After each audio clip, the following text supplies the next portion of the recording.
Good evening. I'm Carol Nakanoff, professor in the Political Science Department at Swarthmore College, and I would like to welcome you to this evening to our annual Constitution Day lecture. This year, we're combining that lecture with the Gilbert Lecture, the annual endowed lectureship in the Political Science Department, honoring Chuck Gilbert, Professor Emeritus in the Political Science Department. I'd like to thank the generous donors who endowed that lectureship, as well as the President's Office and the Department of Political Science for sponsoring our event this evening. September 17th, the day in 1787, the Constitution was signed by delegates who had been meeting in Philadelphia all summer, is now known as Constitution Day and Citizenship Day. In 2004, Congress instructed educational institutions that receive federal funds to mark this event with a special activity for their community. It is especially fitting this year that we think about how the Constitution and citizenship are joined. The US Constitution was novel in 1787. We had a deliberate founding and established institutions to enable the people to govern themselves. We were the first modern nation to have a peaceful changeover in national leadership by election, even if the electorate excluded many groups. The US Constitution was designed with guardrails, limits on what majorities could do. It separated power so that power would be harder to abuse, and it set limits on the national government. But structures and institutions can only do so much. Norms, values, and habits are vital to the health of our democratic republic, and citizens and leaders alike play a vital role in maintaining the system we have inherited. Many questions have been raised about the health of American democracy in the last few years, and we have a wonderful opportunity tonight to delve into that topic with an extremely accomplished scholar. Brendan Nyhan graduated from Swarthmore in 2000 with high honors, elected to Phi Beta Kappa, and majoring in political science and minoring in economics. I remember him extremely well from my Intro American Politics course, and I knew this young man was going somewhere. Brendan earned his PhD at Duke University. He is currently professor of government at Dartmouth College, and he has also taught at the University of Michigan. Shortly after graduating from Swarthmore, along with one of my other students, Ben Fritz, he was a co-founder of Spin Sanity, which was a nonpartisan watchdog of political spin. Brendan was author of All the President's Spin, a New York Times bestseller, and the author of many widely read academic articles that focus on misperceptions about politics. He was a Robert Wood Johnson scholar in health policy research, and he also writes about healthcare and healthcare misperceptions. Brennan has been named an Andrew Carnegie Fellow, a Belfer Fellow, and he received the Emerging Scholar Award for top scholar in the field who was within 10 years of his PhD from the section on elections, public opinion, and voting behavior from the American Political Science Association. He has served as a media critic for Columbia Journalism Review. He contributes to The Upshot at the New York Times, and he is co-founder of Bright Line Watch, an organization that brings together a group of political scientists to monitor democratic practices, their resilience, and potential threats. The Bright Line Watch website leads with this sentence: "One of the greatest threats to democracy is the idea that it is unassailable." The talk tonight is entitled, "Is Our Democracy Eroding? The State of American Self-Government in 2020." We offer a warm welcome to Professor Nyhan, and there will be time for questions following the lecture. The way to pose your questions is to write them in the chat room. I'm going to monitor the chat and read questions or rephrase questions to Professor Nyhan for as much time as we have. So without further ado, Brendan Nyhan, thank you. Thank you, Carol. It's wonderful to be here. I wish it could be in person. I have so many fond memories of being at Swarthmore and my time there. I was telling Professor Nakanoff before the talk that one of my very first memories of Swarthmore, which I'm sure some of the students can relate to, was turning in a paper that I was very proud of for her Intro to American Politics course, and having it come back covered in comments and red ink. And that was challenging in the moment, but it really challenged me in an important way to improve my writing and improve my thinking. And I took a lot away from that. It was very emblematic of the Swarthmore liberal arts education, which I believe so strongly in, and which I try to promote here at Dartmouth. So Swarthmore really has a special place in my heart, and I have so many fond memories of Professor Nakanoff and her colleagues who were so supportive of me as I was finding my way through there and afterwards. So it's a delight to be here. What I want to do today is talk to you for about 35 minutes about the state of US democracy. This certainly isn't the talk that I thought I would come back to Swarthmore and give if I ever thought of such a thing. It's not really an issue that we talked about when I was an undergraduate at Swarthmore, or even when I was in graduate school in the late aughts. So this is really a new topic, but it's a profoundly important one. It's one that calls into question a lot of the assumptions that we had both in political science and among the general public about the stability and strength of our democratic system. So I think these are profoundly important questions to reflect on in this moment, with a presidential election less than 2 months away, and on this occasion of Constitution Day, observed a few days late. So what I'd like to do is share my screen with you. We're going to try some Zoom technology that will allow you to see me while you see my slides, and hopefully that will allow you to connect with me even while I'm showing you some data from the different work that my colleagues and I have been doing to study the strength of US democracy and the threats that exist to it.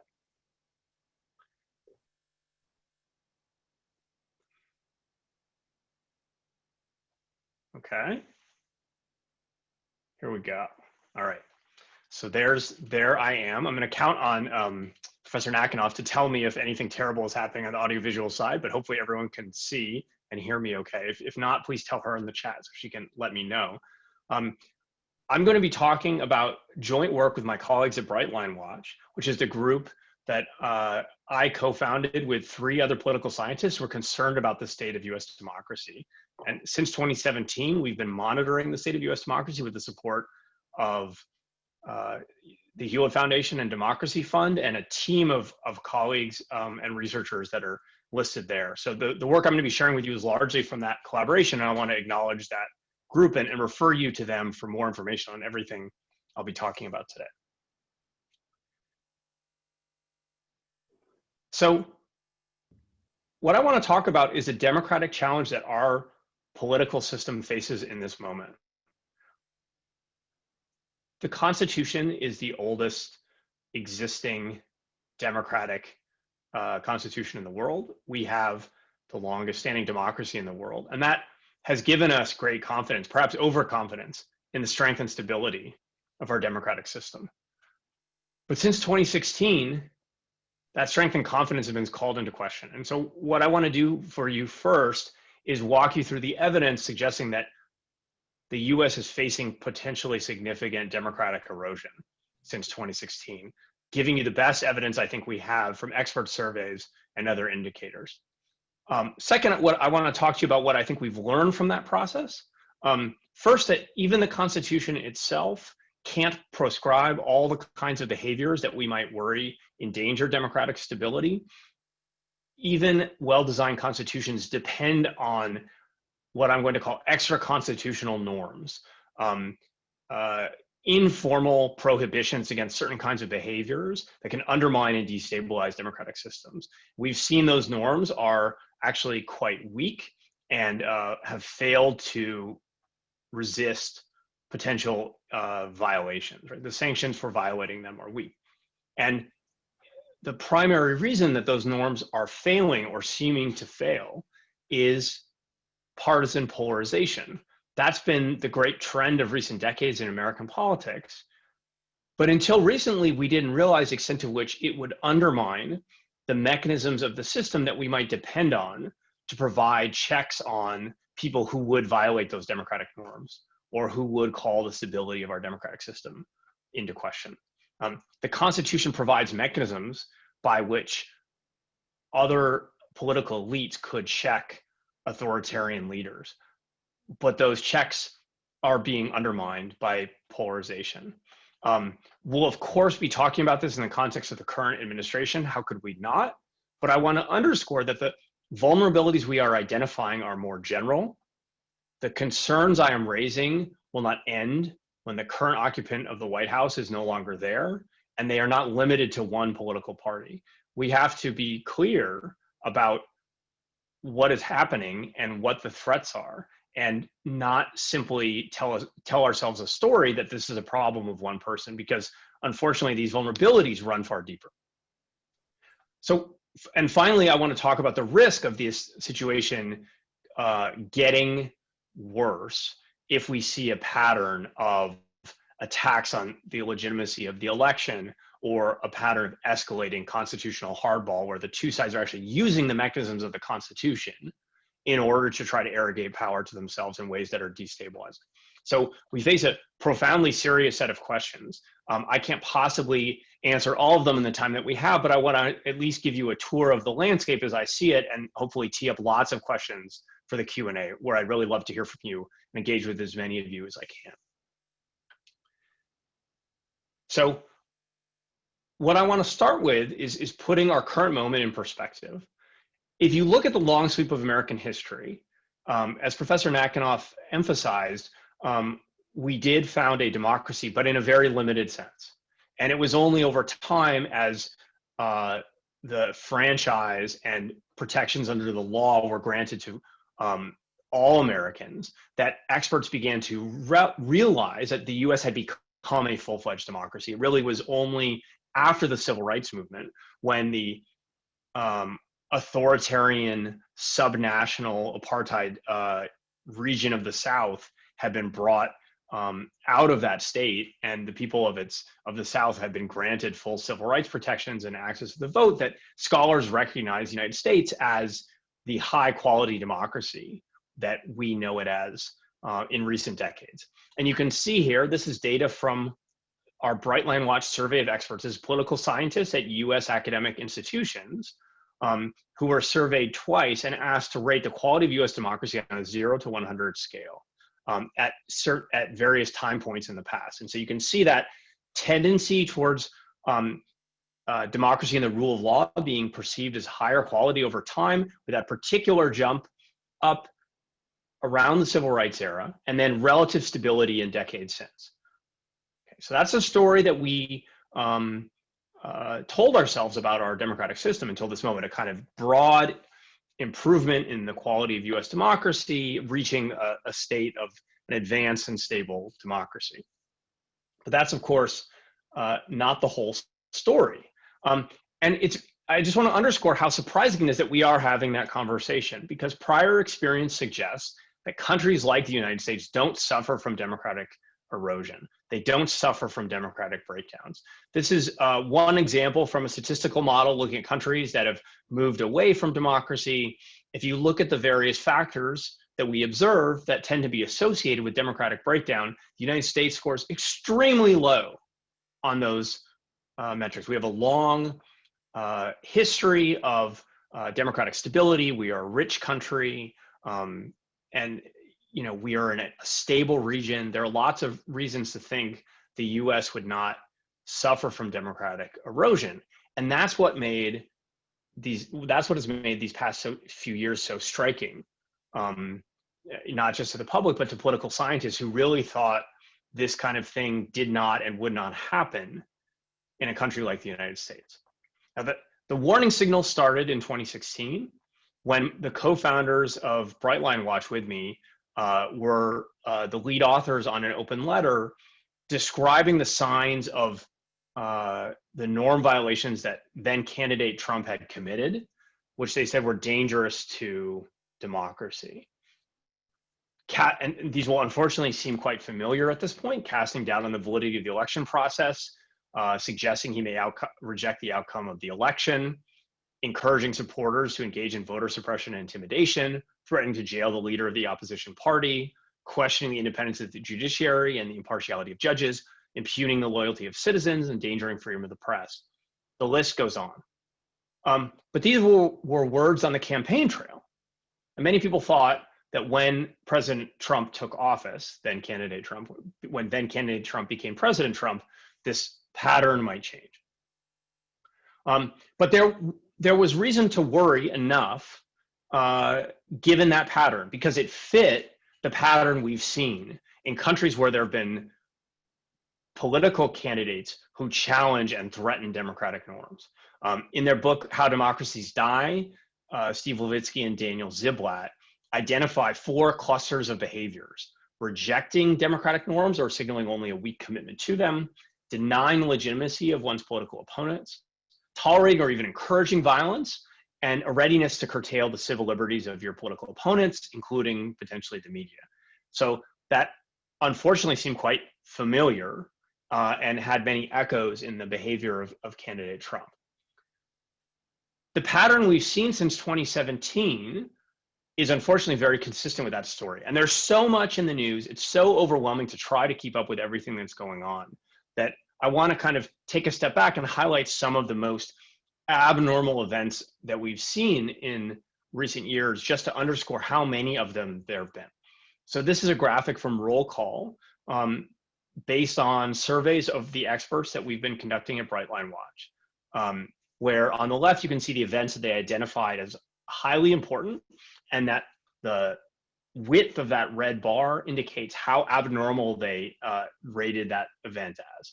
So calling the press the enemy of the people, declaring a national emergency to secure funding for the border wall, retweeting calls to imprison his political opponents, defending participants in a white nationalist rally, on and on and on and on. Here's our most recent compilation of abnormal and important events. So events that our experts rate as, on average, on a scale from normal to abnormal, they rate between mostly abnormal and abnormal on average, and between mostly important and important on average. So these are the most consequential abnormal acts of the Trump presidency to date as rated by our experts. The ones in black are those that have taken place in recent months, but you can see just how many there are. So people who've made it their life's work to understand political systems and who rate many of the events that are seen as consequential as quite normal or unimportant have identified numerous events as highly abnormal and highly important. And again, I can't possibly list all of them, but you can see just how many there are, okay? And what I wanna highlight about these lists is that many of them fit directly into the categories we described earlier about the kinds of behaviors that are indicative of candidates or elected officials who will challenge the stability of a democratic system.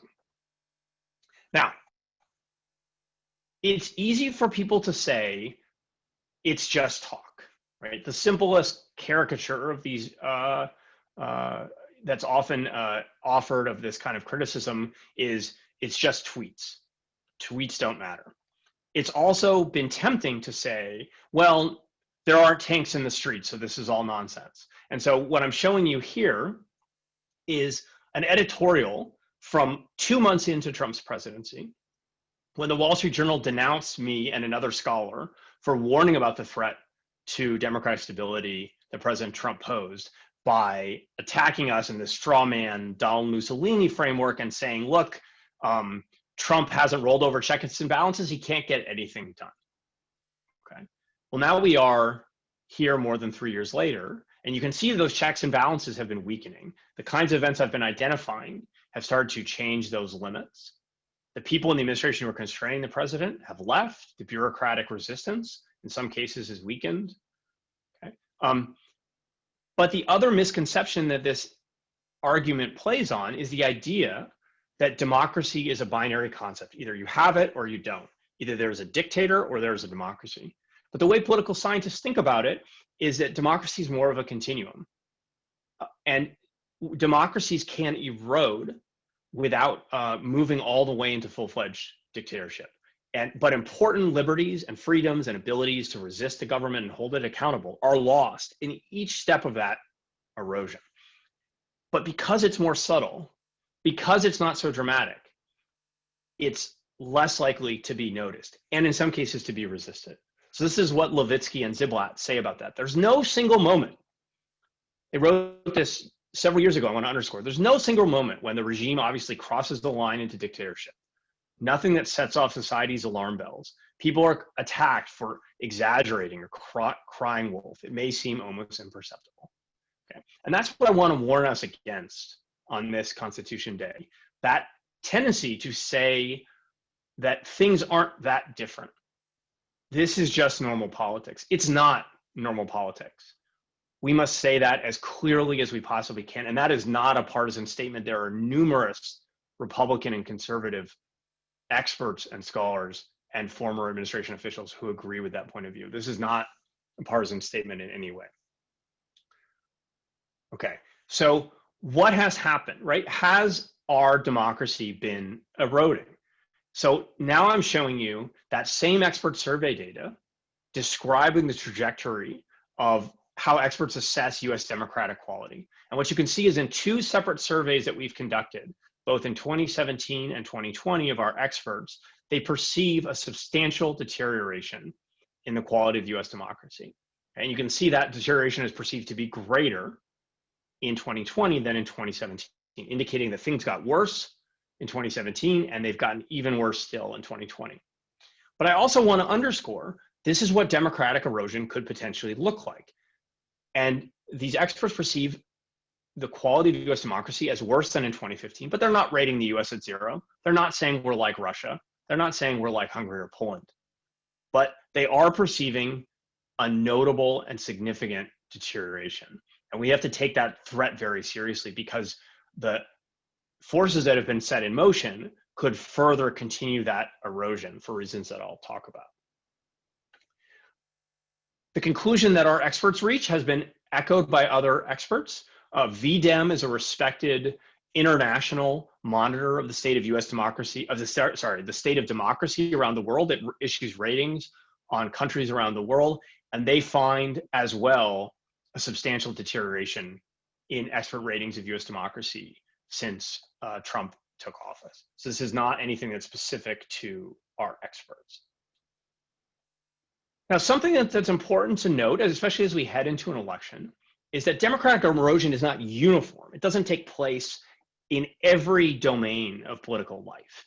It often proceeds in fits and starts, in some areas and not others, in some times, but not others. There are setbacks. That doesn't mean it's not happening, though. It's important to be specific about where erosion is happening. So my colleagues in Brightline Watch and I have been monitoring how experts rate US performance in what is now, I think, 29 key areas where that identify specific principles that we think liberal democracies should uphold. And I mean liberal here in the sense of a government that respects rights and freedoms, not in the US political sense. So you can see there's a bundle of principles related to the conduct of elections, about access to the franchise and the weight given to voters' voice in the system, about the rights enjoyed by citizens and the government's respect for those rights, about protections on the government's abuse of its powers against its opponents or the media,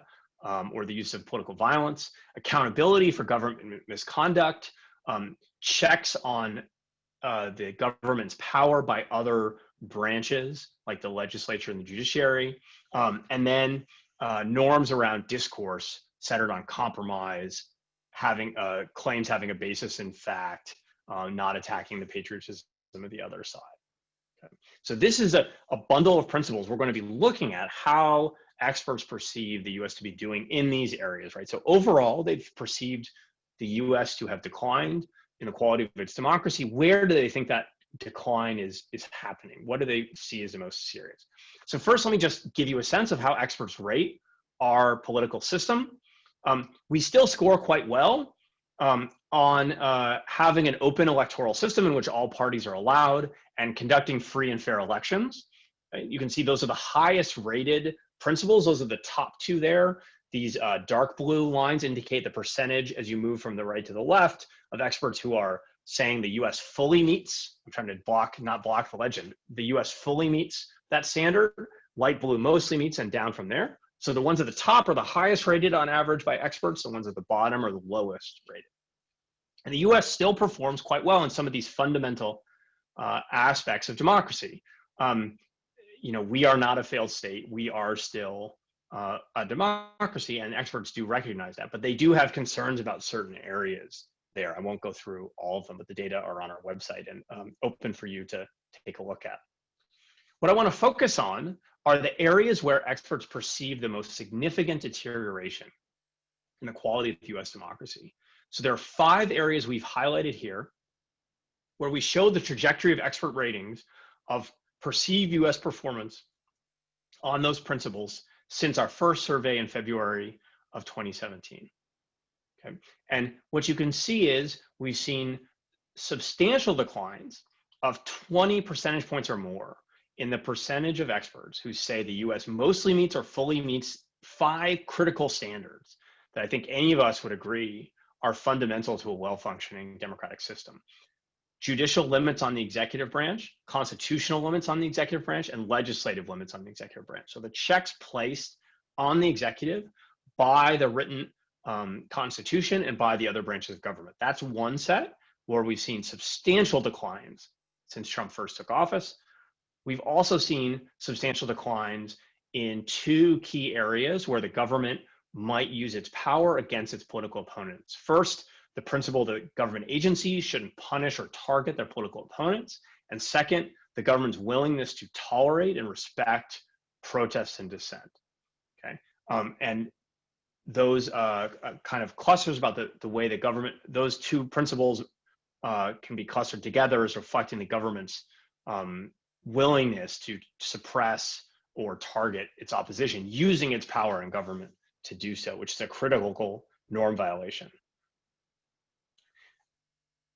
So why am I talking about norm violations? This is Constitution Day. Of course, the Constitution writes down certain guarantees that are supposed to be binding on people in power and to limit the way they can use or abuse their office.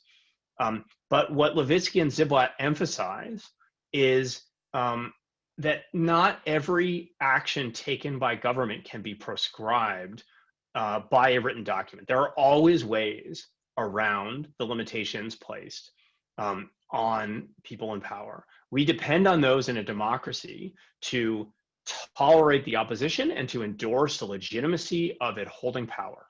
The core of democracy is your willingness to willingly turn over power when you are defeated in elections. We depend on that mutual toleration between the 2 sides. You can imagine how that might be called into question in this moment.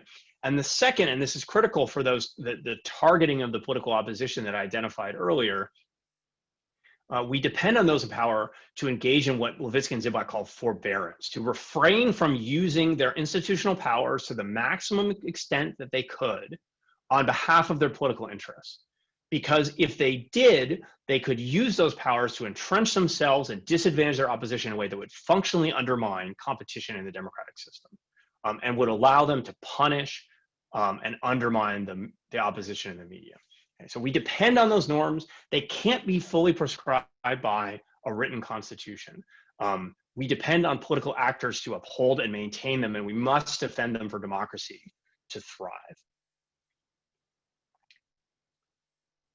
Unfortunately, we've seen in the last few years a number of these violations of these kinds of norms that aren't formally prohibited, or in some cases can't be formally prohibited by laws or constitutional dictates. Okay, I have a long list here. There are more, but take the example of the independence of the Department of Justice. The Department of Justice is part of the executive branch. The Attorney General is appointed by the president.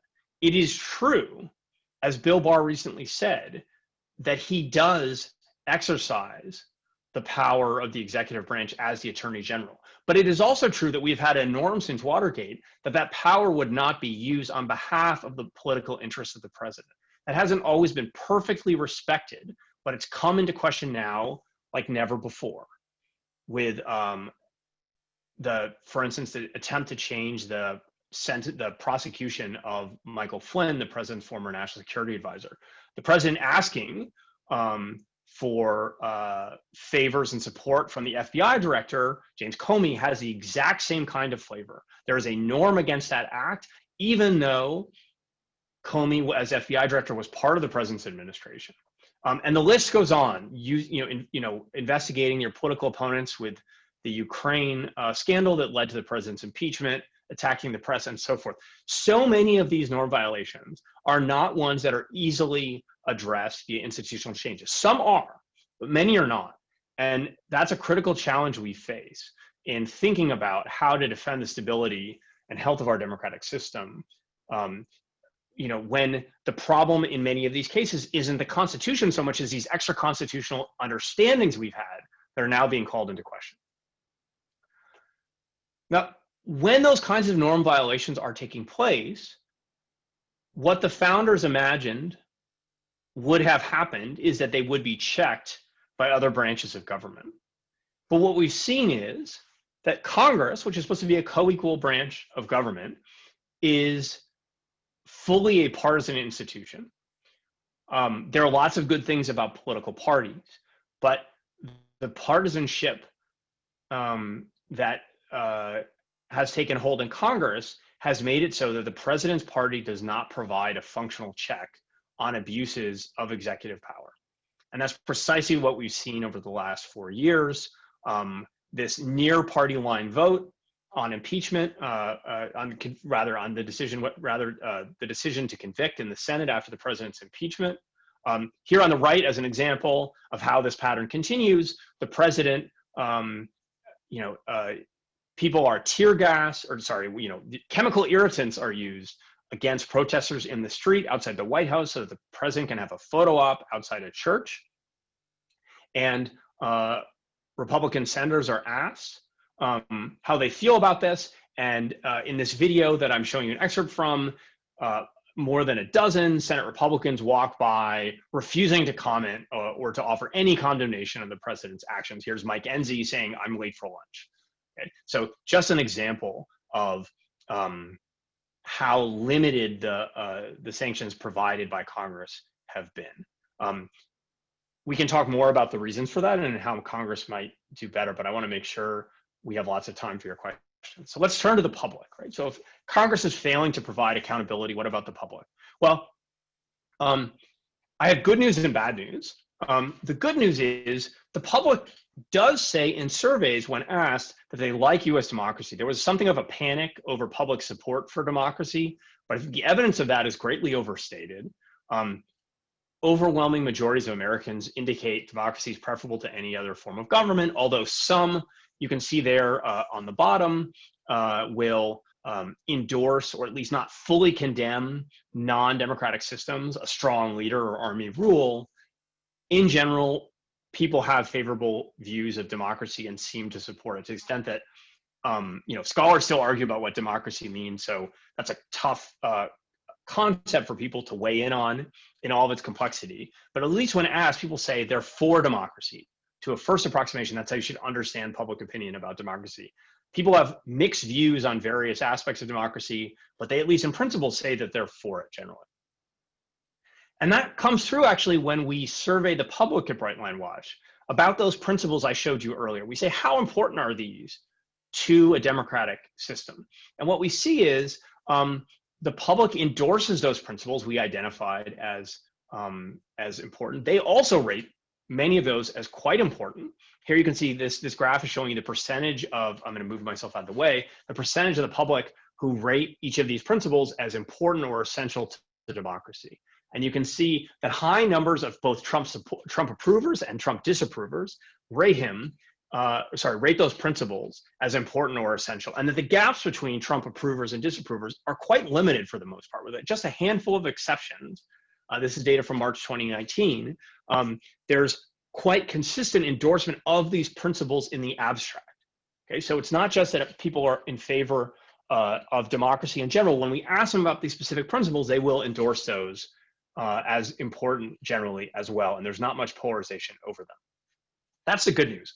The bad news is how people view these principles as being upheld or not in fact. So in the abstract, there's large agreement, there's widespread agreement on these principles. But when we ask people, how well is the US doing? Is the US fully or mostly meeting the standard described in these principles? These are the most recent public data we have from March of this year. You can see there's often quite substantial gaps between Trump approvers and disapprovers on how well the US is doing. And those cover many of the issues of greatest controversy during the Trump presidency that we've talked about, as well as areas that we've identified as ones that experts see as particularly worrisome, where there's been the most substantial decline in expert ratings, like the institutional checks on executive power. So there's dramatic polarization in how the public perceives US democratic performance, and that limits the ability of the public to effectively sanction this kind of misconduct at the ballot box, which is, of course, the signal that is most powerful to politicians.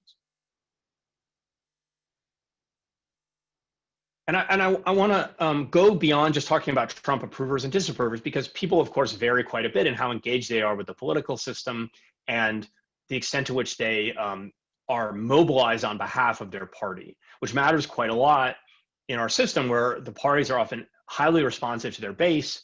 Members of Congress are worried about primary challengers and so forth. So these are data from a survey we conducted that included donors, large dollar donors, to political campaigns. And you can see that it's a bit of a busy graph, but the triangles are indicating the donors and the squares are indicating the members of the public.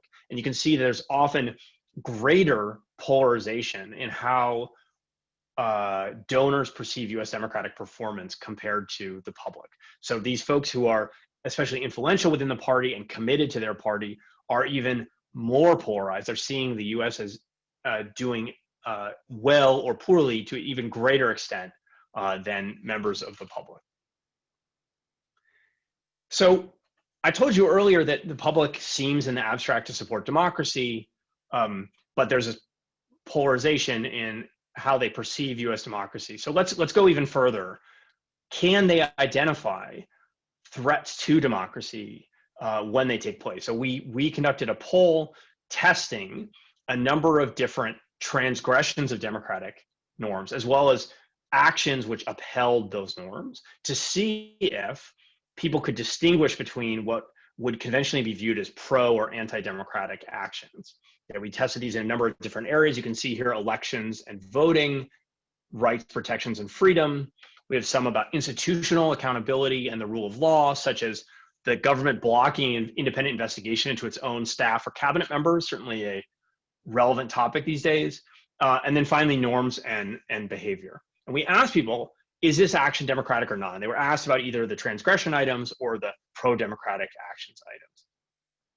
And again, I have good news and bad news. What you can see in that left panel there is that for the pro-democratic actions, the public overwhelmingly identified those as democratic, and there was typically quite a bit of consensus between Trump approvers and disapprovers and how those were perceived. But when it came to the transgressions, as you can see on the right, there was much less consensus, much more polarization over many of these transgressions. And the areas where that polarization was greatest concerned areas where the Trump administration had violated democratic norms or principles, or where those were contested between the parties. So typically, norms related to the legitimate exercise of government power and prohibitions on official misconduct, as well as related to voting rights and power. We see something similar when it comes to what's often called constitutional hardball.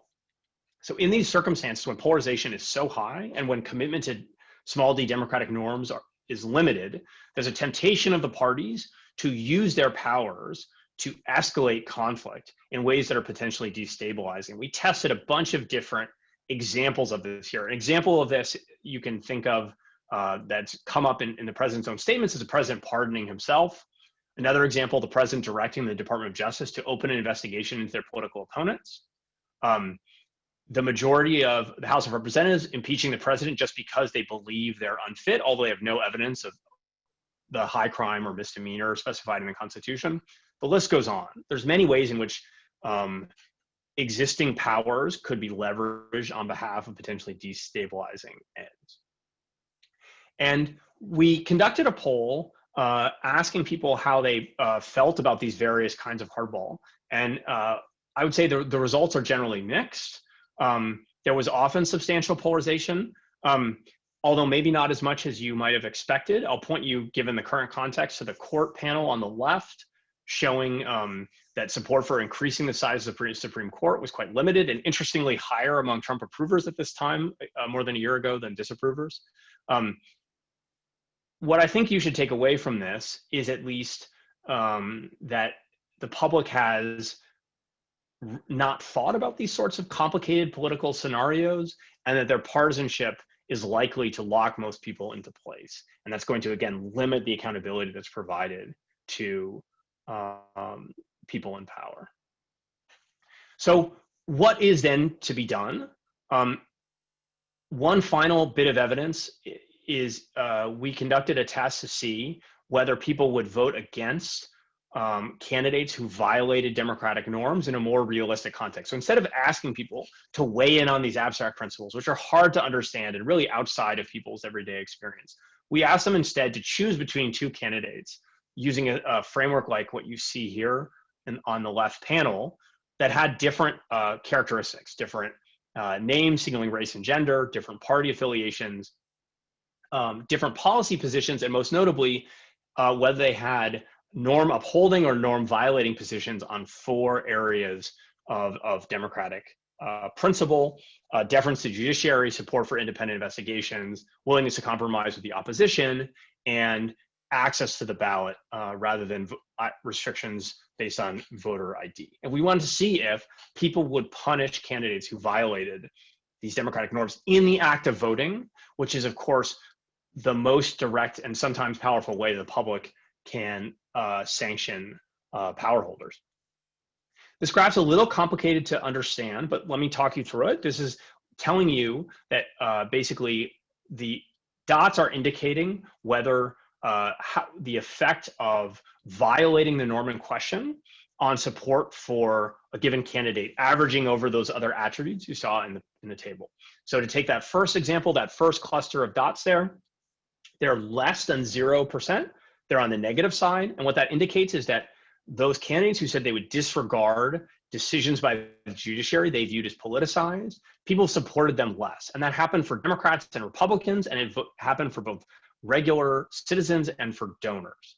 So that pattern was repeated for independent violations of the norm in favor of independent investigations and violations of the norm in favor of compromise. So we actually took that to be quite encouraging that, at least in theory, with these hypothetical candidates, people were willing to sanction violations of these norms. However, we do have an exception that highlights the danger of these norms becoming politicized, which is the voter ID question there at the bottom. And you can see that's the question where we get that polarization you would otherwise expect given the data I showed you earlier. And that's also the case that's been the most salient and politicized by elites in recent years. And there you can see there's quite substantial polarization. There's a small negative effect for Democratic members of the public if the candidate supports voter ID laws, but a very substantial negative effect for Democratic donors. By contrast, Republican voters and donors are much more supportive of a candidate who supports voter ID. So in this case, the Democratic norm has been transformed into a vote getting exercised at least for members and supporters of one party. So I want to get to your question. So I just want to set the stage for the Q&A. Where are we right now? Okay, so I want to highlight 2 last warning signs that I think indicate reasons for concern. The first is the ongoing and unprecedented in contemporary American history attack on the legitimacy of the election. These are data compiled by the Wall Street Journal showing how frequently President Trump has attacked the legitimacy of the election and often made unsubstantiated or false claims about the election being stolen, about it being rigged, about this, false claims about the security of voting by mail, and so forth, right? So we're seeing this unprecedented attack on legitimacy of the election that potentially sets the stage for a refusal to accept the legitimacy of the result or even a challenge to it, which would of course be profoundly destabilizing and dangerous to our democratic system. The other concern is that the debate over the Supreme Court and what happens to the seat formerly occupied by Ruth Bader Ginsburg could set off an escalating spiral of what I described to you earlier as constitutional hardball, where the Republicans muscle a nominee through in these last few days before the election. Democrats in turn respond by expanding the size of the court, and a spiral ensues in which both sides make maximal use of their powers in ways that are destabilizing and undermine that mutual toleration and institutional forbearance I described to you earlier. Of course, there are many competing priorities. I'm happy to talk about those, but I just want to underscore in the current context, the risk that that kind of a spiral poses. So as we turn to your questions, I just want to leave you with this quote from something written by Levitsky and Ray about a kind of regime called competitive authoritarianism. And I want to share this with you to warn against what we could become. Modern authoritarian regimes of this type still have elections. They are not the dictators of mid-century Europe, but the election, and so even though elections are held and generally free of massive fraud, incumbents abuse state resources, deny the opposition media coverage, harass opposition candidates, spy on, threaten, harass journalists, opposition politicians, and other government critics, and so forth. So there are many countries in which elections are still held, but they are not full-fledged, robust democracies in the way we understand. And this is the kind of future that we have to guard against. So I want to thank everyone, really looking forward to your questions, and I'm going to turn off my screen now.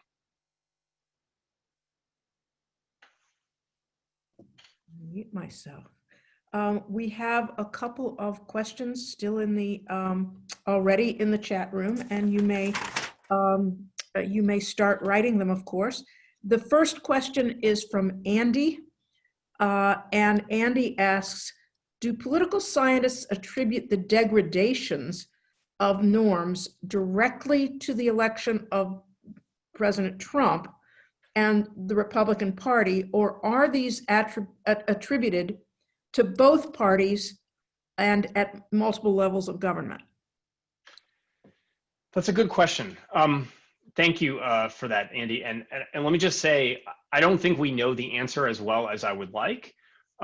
Norms are very hard to study, right? If you think about them, first because they sometimes become almost invisible because people, to be a norm, this has to be a kind of convention that is upheld in practice. At least a breach is noticeable in some way. So there are lots of norms that were almost kind of in the background in a way that made them hard to observe. It never even occurred to people to say presidential candidates shouldn't say the press is the enemy of the people. That wasn't something that one would have considered. And so how we measure people observing that norm is just to say, well, it didn't really happen before. With that said, though, I want to dig in a little to the idea expressed in the question. This is not a one party, one moment process. There's certainly, as polarization has escalated, there has been, our politics has gotten more coarse and conflictual, and we've seen various kinds of breaches of previous understandings. I also want to say something important about norms on this topic while we're on it, just to make sure that it's really clear to everybody. A norm is a regularity of behavior that's enforced by some threat of sanction. It is not necessarily normatively good. There are norms that are bad. There are norms that are shameful. In some cases, we should choose our small d democratic values over norms.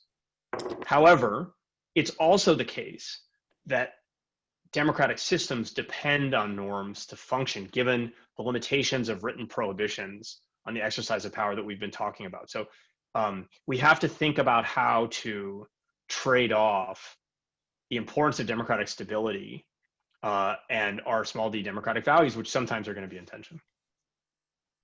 Okay, a follow-up on that, just because I think it's related.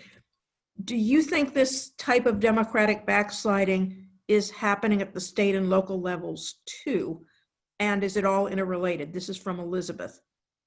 Yeah, no, thank you. That's a great question. And let me just say, because I didn't on the last, you know, I think it's hard to deny that right now the pressure on norms is asymmetric, but it is not 100 and 0. And I think sometimes people slide from saying there's asymmetric polarization to it's the other side's fault. And I really want to guard against that. Let me turn to the state level. I think it's a really important question for two reasons. The first is, even though we focus so much on the national level, that's been a trend in our politics that so much more of our attention is directed at the national level. Local media has been hollowed out in many ways. The states are unfortunately not just reflecting this trend, but in some cases incubating it. I've sometimes referred to the states as laboratories of democratic erosion. We've seen some of the most substantial violations of previous understandings of how government power can be used for partisan advantage in states like Wisconsin, in states like North Carolina. I worry that those trends could be exported to other states or the national level. It's also the case, though, that I want to give you some hope that the states could be places where democratic renewal starts to take place, where we think hard about how we can make our institutions function better. The Constitution is so difficult to change that in some cases, the path forward may be clearer at the state level than the national. Okay, I have a question from Austin. In addition to the erosion in the US democracy rating from experts since 2016, has there been a growth in variance in the ratings of the US democracy among these experts? Is there a larger spread in the scores that experts have given than in previous expert polls, if I stated that correctly? That's a great question. Someone's been taking their statistics class. That is wonderful. I don't know the answer to that. I have not directly looked at that myself in the data. So you can guess at that by eyeballing what are called the confidence intervals, which reflect the statistical uncertainty with which each of those points is estimated in the graphs. But I would really encourage you, if this is something you've done before or are comfortable with, actually download the raw data from brightlinewatch.org, and you can actually look at that question yourself. This would be a great class project or just something to do if you're comfortable doing that. And ask your friendly quantitative social scientist for help if you need it, because yeah, I'd be curious to know the answer. Okay, this question is from Yusuf. Given some of the recent unanticipated election outcomes in the US, does the electoral college system espouse or discourage the nation's democracy? Oh, great question. This is a complicated one. I think this is a case where our small d democratic values have really come into tension with our constitutional legacy.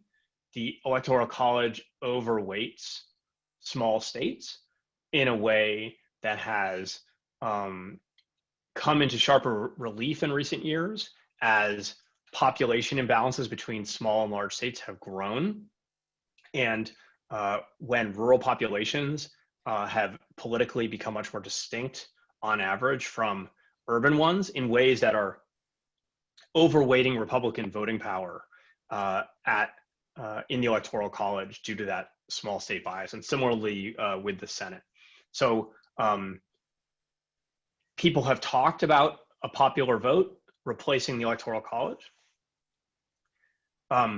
This is a complicated, difficult issue because, of course, changing the rules to favor yourself is the kind of thing we warn against. On the other hand, changing the Electoral College to move to a popular vote would arguably be more small d democratic in an important way. And I think we struggle with how to address that. Sometimes people appeal to the Electoral College as being in the Constitution, but of course the Electoral College doesn't function anything like the way the founders intended. It transformed quite quickly from a body of learned white men making a judgment about which candidate was best to a winner-take-all allocation mechanism at the state level, which of course shuts out most of the country from playing a decisive role in the outcome. So I think there's real questions about how well that system can work if it's creating such a mismatch between the popular vote and the Electoral College outcome. So just to remind everybody, 2 of the last 4 presidential elections have seen the popular vote winner lose the Electoral College. That had not happened, of course, for more than 100 years previously. It could happen again, depending on the exact configuration of the vote across states. It's possible for, by some estimates, for Donald Trump to lose the popular vote by up to 5 percentage points and still win the Electoral College. So that's quite an extreme, what's called electoral inversion. This is not Bush v. Gore with razor thin margins. This is a substantial and clear popular vote loss. So that's a really difficult issue. Last thing I'll say, if you haven't read about it, the most developed effort to respond to this, given the difficulty of amending the Constitution, is an interstate compact where states would agree to allocate their electoral votes to the popular vote winner. And if a majority of states representing a majority of Electoral College votes agreed to that compact, then it would effectively create a popular vote system. Great. Now, this is a fun question from Jeffrey. Playing devil's advocate, and again, as truly devil's advocate, as a person who subscribes to Lakoff's strict father model, I don't see the problem. What's wrong with so-called authoritarianism if it achieves the results that I value? Well, I appreciate the question. So, I'm a social scientist, not a political philosopher, so I would defer to my colleagues in that area. When you should take your classes at Swarthmore on theories of the good in politics. But I'll just say that, one of the reasons we value democracy is not just for the results that it produces, but for the freedoms it respects and the way it allows for the public to play a role in determining how it's governed. And an authoritarian system would move away from that, even the kind of competitive authoritarian systems I described to you. Okay, I'm gonna skip over a couple because I think they belong closer to the end of our time together, but I will come back to them. Here's an interesting duo from Adithi and from Sam. I may have to read, whoops, I'm sorry, this one's from Adithi. How do you think the unanimous Supreme Court decision in Cephalo versus Washington that reinforces the validity of the National Popular Vote Interstate Compact will affect the election this year? I'm hoping you can take that. I'm not going to take that. I am not a constitutional law scholar, so I will say I don't know. And that's an important thing to say when you really don't know. Yeah, we will look into that. And since I know you, I will at least get back to you on it, the student in question. So let me take this question from Professor Hanlon. How should the Democratic Party go about balancing the need to avoid unilateral disarmament when it comes to norm violations that enhance partisan power, while also avoiding contributing to an escalating dynamic that might lead to a democratic breakdown or civil war? Yeah, well, I think this is the strategic dilemma that many people have struggled with who are concerned about these trends, regardless of whether you're a Democrat or not. Again, there are many Republicans who are opposed to Trump who've thought about these same issues. What I described to you was the threat of an escalating pattern of constitutional hardball, but it's also possible to say that if you forswear that kind of response, you fail to effectively sanction the misconduct or respond to it in a way that deters that kind of misconduct in the future. And so there's a delicate balance to be struck where it's important to find ways to restore equilibrium that don't encourage this kind of boundary pushing in the future. So one example of that might be, let's imagine this is possible. I don't think it is, but let's imagine it's possible. If you're thinking about how the Democrats who are concerned about the way the Republican Senate has handled recent Supreme Court nominations, there's kind of 2 paths available. One would be to just add more Democratic justices. And of course, at that point, you could add 2, you could add 4, you could add as many as you like, right? That's not specified in the Constitution. But you could see how that would set off a potential spiral. Republicans get power and they add more or take the Democrats away. There's all kinds of shenanigans one could engage in. A better path forward, although a very difficult one under our circumstance, would be one of these proposals for staggered 18-year terms where every president would appoint a certain number of Supreme Court justices, and that would create a stable equilibrium that would reduce the temperature on debates over the Supreme Court, right? So that's my kind of stylized model of 2 paths forward.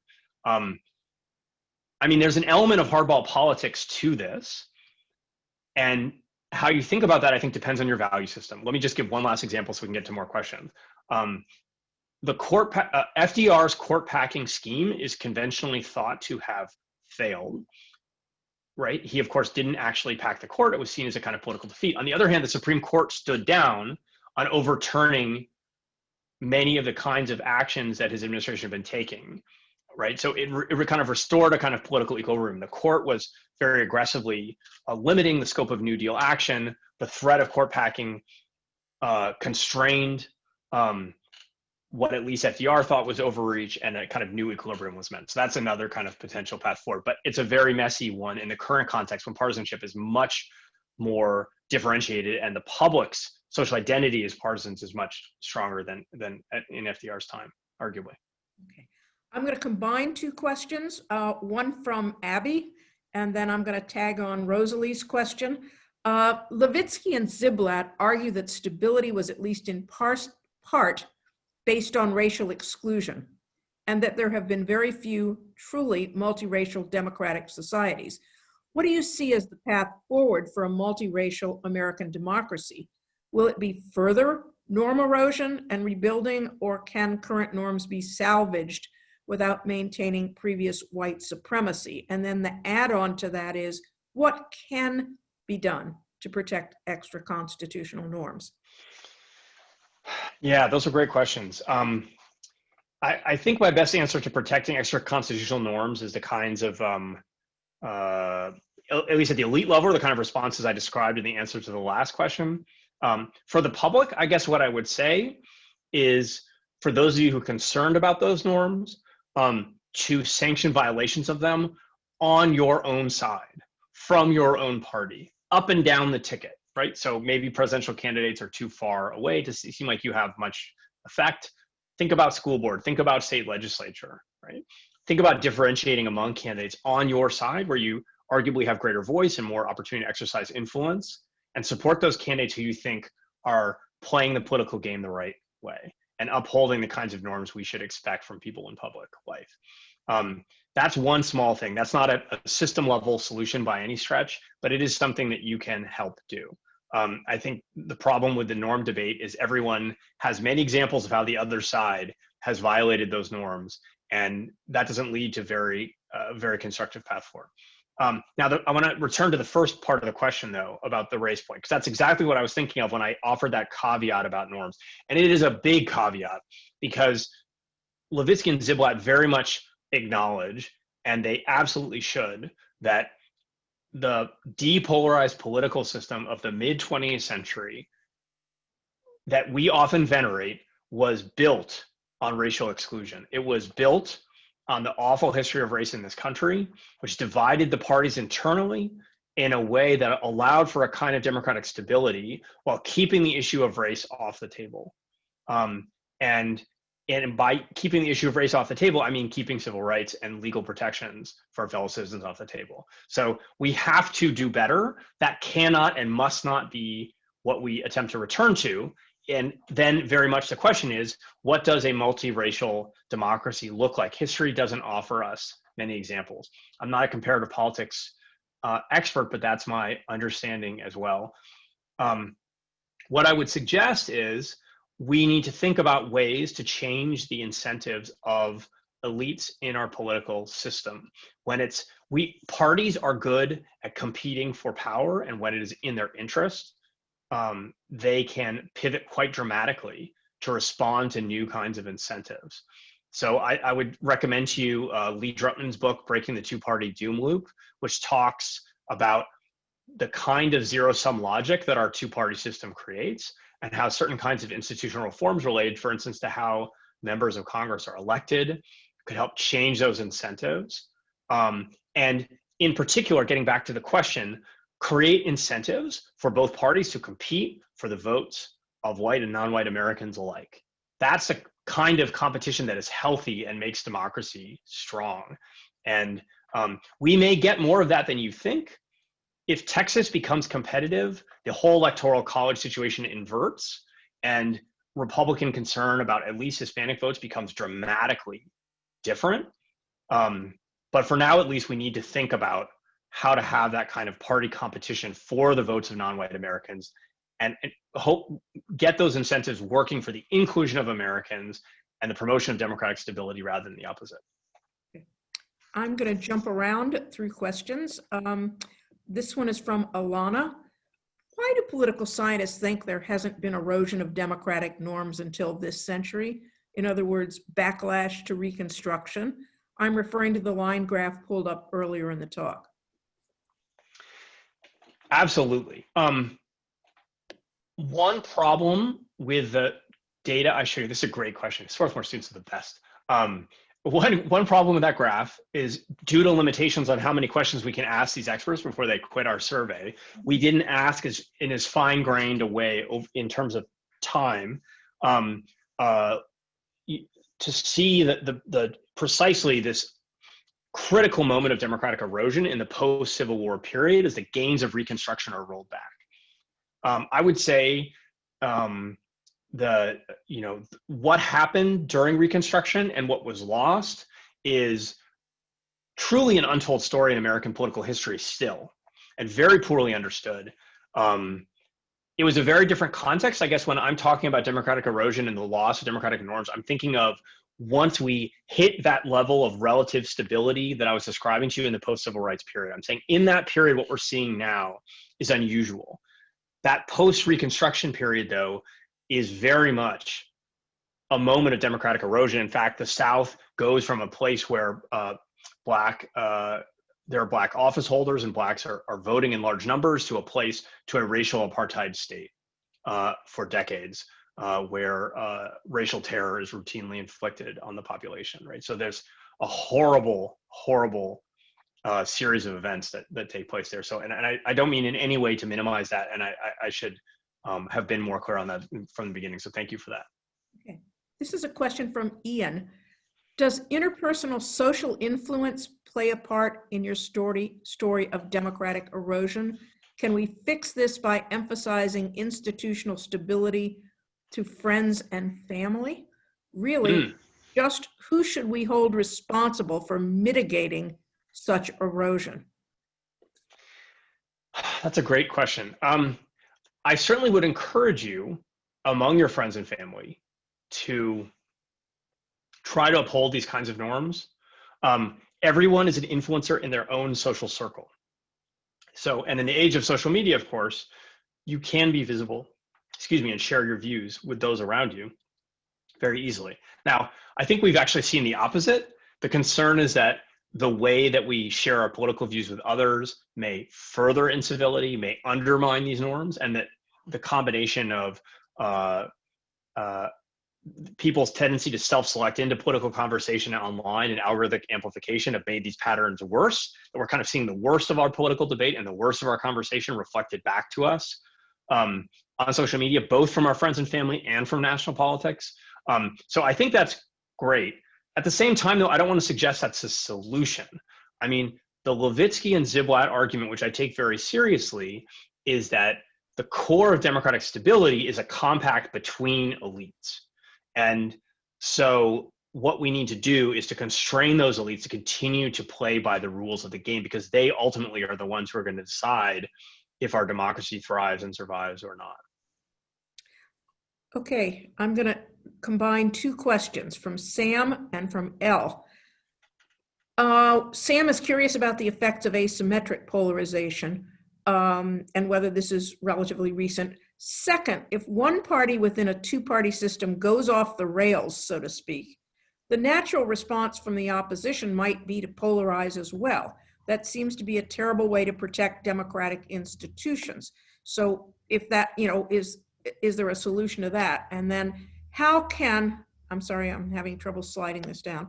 How can constitutional hardball be combated and neutralized without engaging in new defensive constitutional hardball?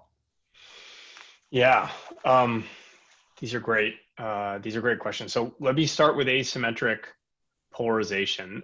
Just to remind people, this is the argument that though there's been partisan polarization, the extent of it has been greater among Republicans in recent decades than Democrats. I would say it depends on the exact metric you use. In Congress, that story was quite clear. The Democratic Party was really a coalition of liberals and moderates, and the Republican Party was more conservative and moved further right, more uniformly conservative and moved further right. In some ways, that's been reflected in the kinds of behaviors we've been talking about. You've seen more aggressive use of misinformation and accusations of scandal from members of Congress on the Republican side than Democrat side in recent years, although there's quite terrible examples on both sides of false and unsupported claims. The list goes on. I guess the challenge, as I've said before, with these asymmetric polarization discussions is simply that it's often a way to, well, I would say it's often a way for Democrats and liberals to excuse their own side and to think of the problem as being simply the Republican Party. And I think that's too limited a perspective. The other thing I think we should say, though, is I'm, as a political scientist, happy to stipulate to the many good things about polarization. Political scientists, as Professor Nakanoff well knows, for a long time wanted more polarization in our political system so that voters would get clearer signals from the parties of what they stood for, and would offer programs that they could, the voters could evaluate when making their choices. That aspect of polarization is in some ways laudable. The parties are now very clearly differentiated. The problem is when that polarization is associated with willingness to transgress norms on behalf of your side, with social identities that cause people to forego that mutual toleration that I've underscored, right? When partisanship is undermining those principles of mutual toleration, forbearance that Levitsky and Ziblatt emphasize. In that way, it's destabilizing, and it's precisely destabilizing because our Constitution was written assuming the absence of parties, right? So, and we've gotten around that in different ways in our history. Not always perfectly, but we've worked around that in certain ways. But it's coming to a head in a profound way. So I would just say we need to think about how to address that. Although obviously nothing about the Constitution can be changed quickly, and we also need to think about how to. I hope the people on the Republican side who have concerns about the current direction of the party will go back into the party and fight for what they believe in. One of the things I found most discouraging about recent years is how many of the people who have concerns about the current direction of the party have left, right? Jeff Flake has left. Bob Corker has left. David Frum has left. The list goes on and on and on. Their theory is that Trump must be defeated before there can be a foothold for them in the party. But right now, they're not even part of the party at all. And we depend on people like that fighting the good fight on both sides of the aisle. And right now, those forces are in retreat on the Republican side. Mitt Romney has stayed. Mitt Romney has continued to speak out against the president from time to time, but it's a pretty short list. And I just want to say we need people on both sides who are willing to stand up for and strengthen these norms. The Republican Party isn't going away anytime soon. Our electoral rules create a two-party system, and we need to think about how it can thrive given the parties that we have. Okay. I'm combining questions from James, Jonathan, and Bess. James says, Mary Trump, the president's niece, has repeatedly emphasized that her uncle will not voluntarily relinquish power, a hallmark of American democracy, for the duration of the republic. How damaging, in your opinion, would this be for the long-term viability of American democracy? I'm going to stop with that. There was, it continues about what if the military intervenes, but then the follow-up parts are, so what do we do if Donald Trump refuses to accept he's lost the election? Would we as a democracy ever recover from that? And then flip side, if Trump were to be reelected, what would be the next step to protect democratic norms?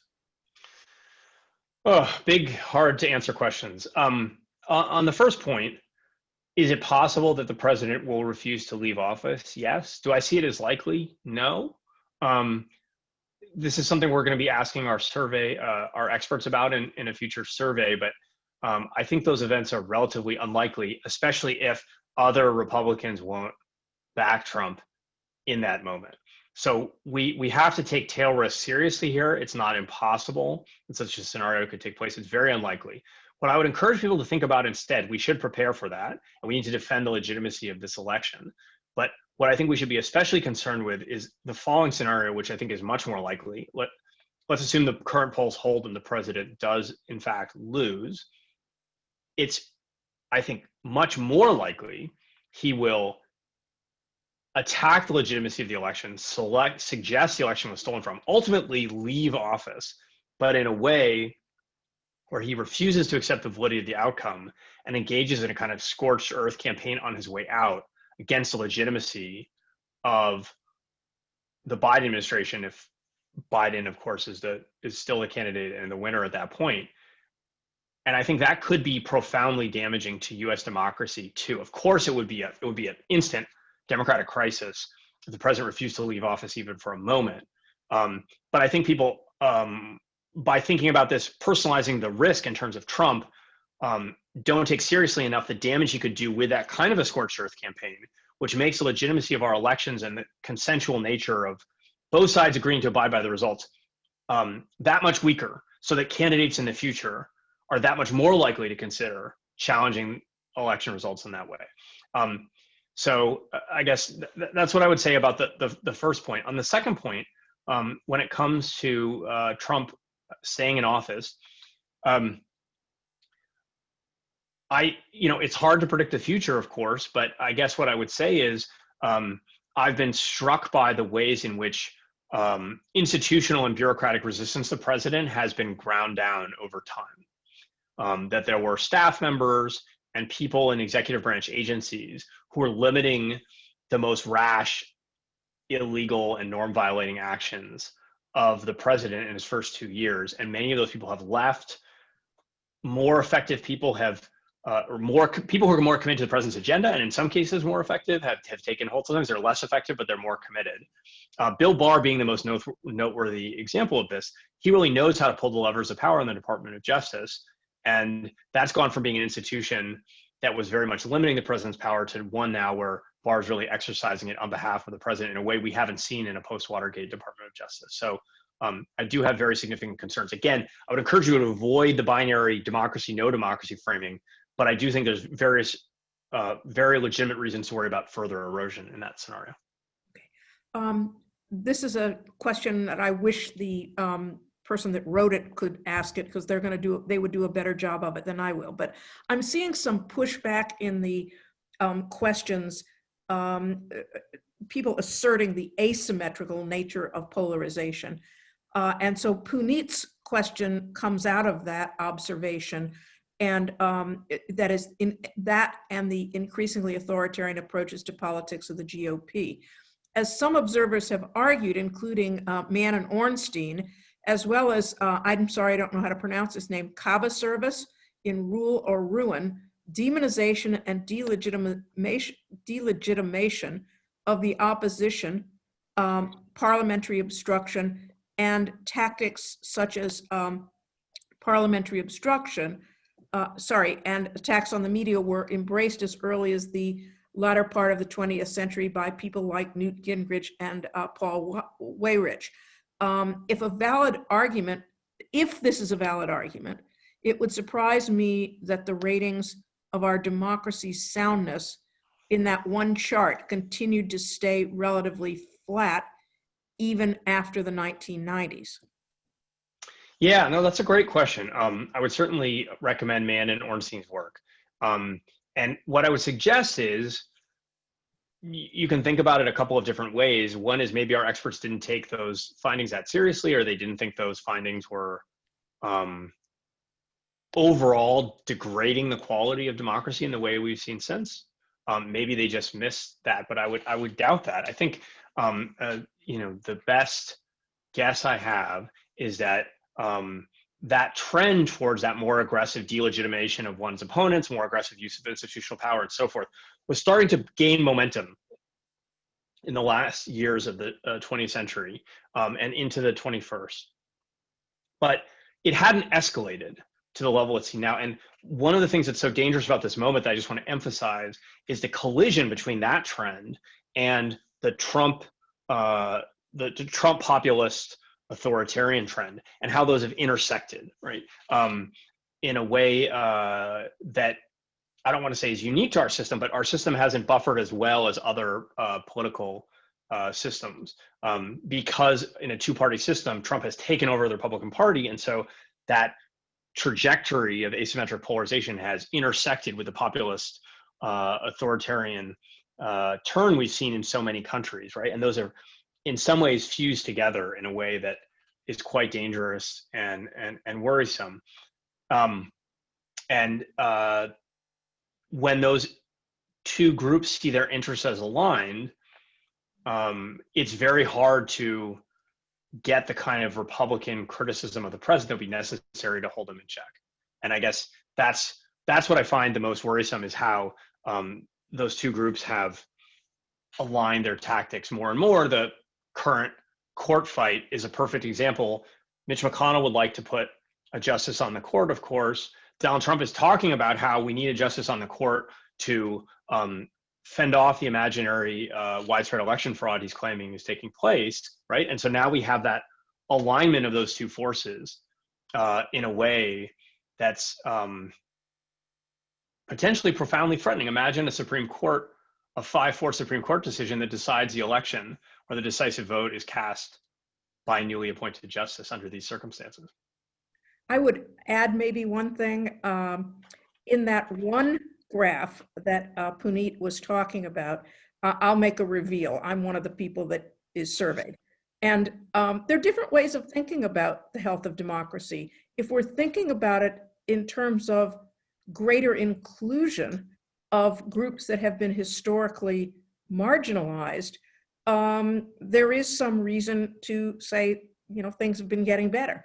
And so then when you start asking the more specific kinds of questions about the health of democracy, that triggers other kinds of ways of thinking about it. So that's all I would add. Okay, this may end up being the last question. It is from Sam. We are almost out of time, and I've tried to get most of the questions, or at least the spirit of most of the questions, out in front of you. This one's a little different. Was growing economic inequality in recent decades not included in the calculations of the possibility of America's democracy eroding? That's a great question.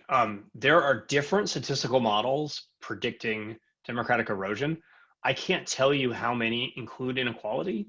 It's certainly something in the comparative politics literature people have thought about as a potential predictor of trends towards authoritarianism. It's also true that in the United States, inequality has generally been correlated with political polarization, and there's research on this, with some scholars arguing the relationship is causal. That's hard to disentangle. I would say scholars put varying levels of weight on the role of inequality in current trends in the Republican Party and the GOP. If you're interested in a current version of that hypothesis, the Let Them Eat Tweets book by Hacker and Pearson is an example of a Trump Republican story that puts more of an emphasis on economic inequality as a kind of driving factor than the arguments that put more focus on the racial aspects of Trump and the backlash that he's representing. I think that I should thank you very much and let you stop answering questions. I think that this has been very stimulating, somewhat depressing, but very stimulating. And I think that there is, we all need to be vigilant and think about ways that we can keep the norms from eroding further, which may mean not using the hardest ball in our back pocket. But it's a hard thing not to do if you're on that side. But Brennan, it's been a real pleasure. And thank you to the audience for the very, very excellent questions and for being here tonight. Again, we wish we could do it in person. It's more fun, but this is safe and we are thrilled to have you. And take care. All right. Thanks so much, everybody. Take care.